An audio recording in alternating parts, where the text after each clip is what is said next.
अस्सलाम वालेकुम।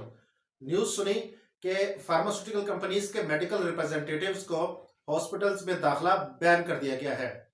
अगरचे ये कोई नई खबर नहीं है, पंजाब में बहुत सारे हॉस्पिटल्स में पहले ही बैन था। इसकी एक वजह तो ये है कि पंजाब में जो हॉस्पिटल्स हैं, उनमें गवर्नमेंट के ऑर्डर्स के मुताबिक मेडिसिन्स सिर्फ हॉस्पिटल के अंदर से ही दी जाती हैं, बाहर की मेडिसिन लिखना ममनू है। और जाहिर है कि जो मेडिकल रिप्रेजेंटेटिव्स होते हैं डिफरेंट कंपनीज के, उन सब कंपनीज की दवाई तो हॉस्पिटल के अंदर मौजूद नहीं होती। इसलिए मेडिकल रिप्रेजेंटेटिव्स का दाखिला वार्ड्स में, खासतौर पर ओपीडी में बैन कर दिया गया है। तो आज मैं आपको फार्मास्यूटिकल कंपनीज की प्रमोशनल कैंपेन्स के बारे में कुछ बताता हूं कि वो हॉस्पिटल्स में कैसे मेडिकल रिप्रेजेंटेटिव अपना काम करते हैं। तो ये जो प्रमोशनल कैंपेन्स होती हैं, कुछ तो फॉर्मल भी होती हैं और कुछ इनफॉर्मल भी होती हैं। फॉर्मल कैंपेन से मुराद ये है कि राइटिंग पैड डॉक्टर को बनवा के दे दिए, पेन और उसमें कुछ लिखा हुआ, डॉक्टर का नाम लिखा हुआ, इस तरह की चीजें, छोटी मोटी चीजें दे दी, या कुछ सैंपल्स वगैरह दे दिए। कुछ पेशेंट्स ऐसे होते हैं जिनको मुस्तकिल वो एक दवाई पे होते हैं, तो डॉक्टर उन सैंपल्स के जरिए उन पेशेंट्स की कुछ इमदाद कर देते हैं। इसके अलावा इनफॉर्मल भी हो जाता है, जैसे डॉक्टर्स किसी वार्ड में कोई पानी का कूलर खराब हो गया, वो भी कंपनी वाले को कह देते हैं कि कूलर ठीक करवा दो। वार्ड्स की, पूरे पूरे वार्ड्स की पैनलिंग भी करवा लेते हैं। कोई डॉक्टर्स के कमरे का एसी खराब हो गया तो एसी भी ठीक करवा लेते हैं। तो इस तरह की फॉर्मल और इनफॉर्मल दोनों किस्म के हवाले से डॉक्टर और फार्मास्यूटिकल कंपनी के रिप्रेजेंटेटिव्स का इंटरेक्शन होता है। अच्छा, ये जो बैन वाली बात है, ये सिर्फ गवर्नमेंट हॉस्पिटल्स की बात हो रही है।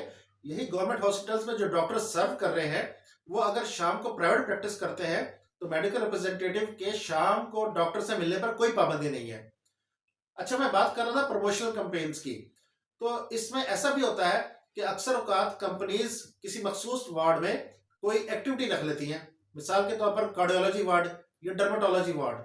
तो उस दिन डॉक्टर्स कुछ इकट्ठे हो जाते हैं, साथ में कुछ और स्टाफ भी इकट्ठा हो जाता है, और आधे घंटे की कोई प्रेजेंटेशन हो जाती है, जिसमें फार्मास्यूटिकल कंपनी का नुमाइंदा किसी दवाई के बारे में, उसकी इंडिकेशंस, उसके थेरेप्यूटिक यूजेस, उसकी डोज, उसके एडवर्स इफेक्ट्स डॉक्टर्स के साथ डिस्कस करता है। और उसके बाद कुछ रिफ्रेशमेंट हो जाती है।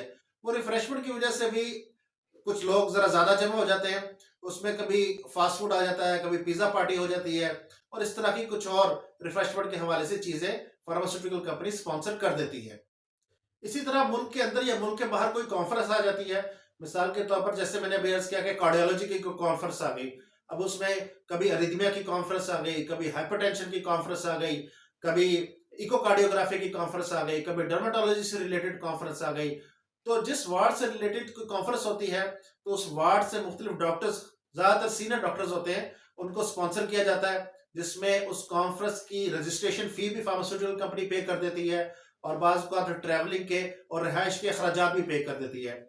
तो कॉन्फ्रेंस में भी शिरकत हो जाती है, और बाज़ औक़ात शिरकत के साथ साथ कोई एक्सकर्शन है, कोई डे आउट है, या कोई ट्रिप है, तो साथ साथ वो भी हो जाता है। और इस तरह दोनों चीजें साथ साथ चलती हैं, यानी कि पढ़ाई लिखाई भी हो जाती है और थोड़ी एंटरटेनमेंट भी हो जाती है। इसी तरह इंटरनेशनल कॉन्फ्रेंसेस भी होती हैं, जिनमें डॉक्टर्स को स्पॉन्सर किया जाता है, और बाज़ का अलग से तो कॉन्फ्रेंस नहीं होती, लेकिन फार्मास्यूटिकल कंपनी खुद से अपने तौर पर कोई सेशन रख लेती है, और उस खास मखसूस सेशन के लिए डॉक्टर्स को, बड़ी तादाद में डॉक्टर्स को कंपनी बैरुल मुल्क ले जाती है।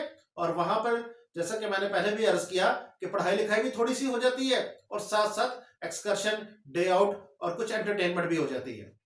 फिर इसी तरह अगर कोई फार्मास्यूटिकल कंपनी कोई प्रोडक्ट लॉन्च कर रही है, तो वो किसी डेस्टिनेशन पे अपना कोई प्रोग्राम कर लेती है, शहर के अंदर या शहर से बाहर, और वहां पे डॉक्टर्स और बाज़ का डॉक्टर्स की फैमिलीज को भी इनवाइट कर लिया जाता है। तो इसी तरह 1-2 घंटे का एक सेशन हो जाता है, जिसमें नई प्रोडक्ट की लॉन्चिंग की एक फॉर्मल सेरेमनी हो जाती है, और फिर उसके बाद डॉक्टर्स और उनकी फैमिलीज इंजॉयमेंट भी कर लेते हैं। और भी छोटी छोटी हॉस्पिटल्स में प्रमोशनल कैंपेन चलती रहती हैं, जैसे 14 अगस्त को केक काट लिया जाता है, या 23 मार्च को केक काट लिया जाता है।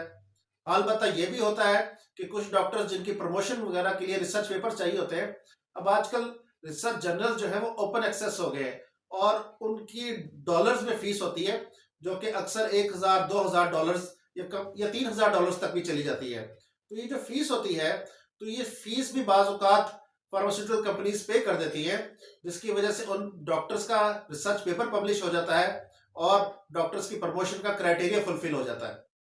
तो मैंने ये कुछ प्रमोशनल कैंपेन्स का जिक्र किया है इस मुख्तसर वीडियो में, जो फार्मास्यूटिकल कंपनीज सरकारी हॉस्पिटल्स में लॉन्च किया करती थी। अब गवर्नमेंट ऑर्डर्स के तहत फार्मास्यूटिकल कंपनीज के मेडिकल रिप्रेजेंटेटिव्स का सरकारी हॉस्पिटल में दाखिला बंद हो चुका है, बैन हो चुका है। अलबत्ता मैं फिर रिपीट कर रहा हूं कि प्राइवेट प्रैक्टिस में ये डॉक्टर्स जब शाम को प्राइवेट प्रैक्टिस करते हैं, वहां पर मेडिकल रिप्रेजेंटेटिव्स के मिलने पे कोई पाबंदी नहीं है। जहां तक इन कैंपेन्स के एथिकल या अनएथिकल होने का ताल्लुक है, तो इस सवाल का जवाब मैं आप पर छोड़े जा रहा हूं। इस बारे में आप खुद फैसला कर सकते हैं। अलबत्ता इतना जरूर है कि ज्यादातर जो डील्स होती हैं, ये ज्यादातर जो कैंपेन्स हैं, वो प्राइवेट प्रैक्टिस में डॉक्टर्स के साथ होती हैं। गवर्नमेंट हॉस्पिटल्स में ज्यादातर सिनेरियो जितने भी फार्मास्यूटिकल कंपनीज और डॉक्टर्स के इंटरेक्शन के बारे में है, वो मैंने आपके साथ डिस्कस कर लिए, जो अब बैन हो चुके हैं।